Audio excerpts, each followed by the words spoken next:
একদম সিম্পলভাবে আপনি এভাবে বাসায় চিকেন পাকোড়া তৈরি করলে খুবই মজাদার এবং খুবই অল্প উপকরণ মশলা দিয়ে তৈরি করা যায়। খেতে কিন্তু দারুণ লাগে। বাসায় ট্রাই করে দেখতে পারেন। আসসালামু আলাইকুম, কেমন আছেন সবাই? আশা করছি যে যেখান থেকে আমার ভিডিও দেখছেন সবাই ভালো আছেন। আলহামদুলিল্লাহ, আমরাও ভালো আছি। এখানে মামি পাকোড়া ভেজে খাচ্ছে, সেই রেসিপিটা আপনাদের সঙ্গে শেয়ার করব। প্রথমে আমি চিকেন বেস্টের মাংসের পিসগুলো টুকরো টুকরো করে কেটে নিব।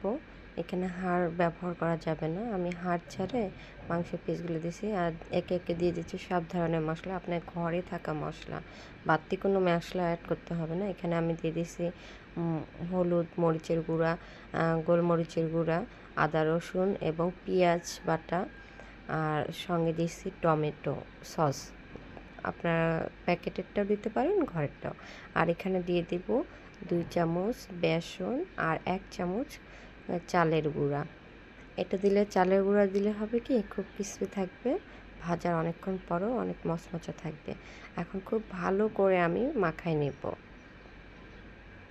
একটু পানি ব্যবহার করতে হবে, একটু চালের গুঁড়া আর বেসনের কারণে একটু শক্ত হয়ে গেছিলো, তাই আমি একটু পানি দিয়ে খুব ভালো করে মেখে নিচ্ছি। খুব নরম করা যাবে না, মাখা মাখা হবে। বেসন এবং চালের গুঁড়া যেন মাংসের গায়ে গায়ে লাগা থাকে, এরকম এভাবে মেখে আমি কিছুক্ষণ ভালো করে মেখে নিব। তারপর আমি রেস্টে রেখে দিব। আর এদিকে আমি চুলায় চলে যাব।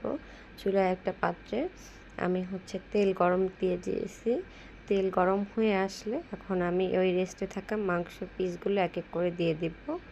একটা মিডিয়াম টু আর লো হিটে রান্না করতে হবে, যাতে ভিতর থেকে মাংসগুলো খুব ভালো করে সেদ্ধ হয়। আর যদি হাই হিটে রান্না করেন তাহলে দেখা যাবে উপরে পুড়ে যাচ্ছে আর ভিতরে কাঁচা আছে।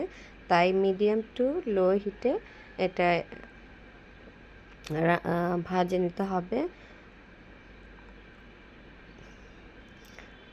এক পাশটা হয়ে গেলে আমি উল্টে দিব, যে পুরোপুরি এরকম কালার করব আমি। ভাজতে বেশিক্ষণ লাগবে না, 5 থেকে 10 মিনিট লাগবে। যে আমার হয়ে গেছে, একটু লালচে লালচে হবে কিন্তু পোড়া পোড়া হবে না, একদম লালচে লালচে মুচমুচে থাকবে, খেতে ভালো লাগবে। তো এই তো আমার তৈরি হয়ে গেল চিকেন পাকোড়া।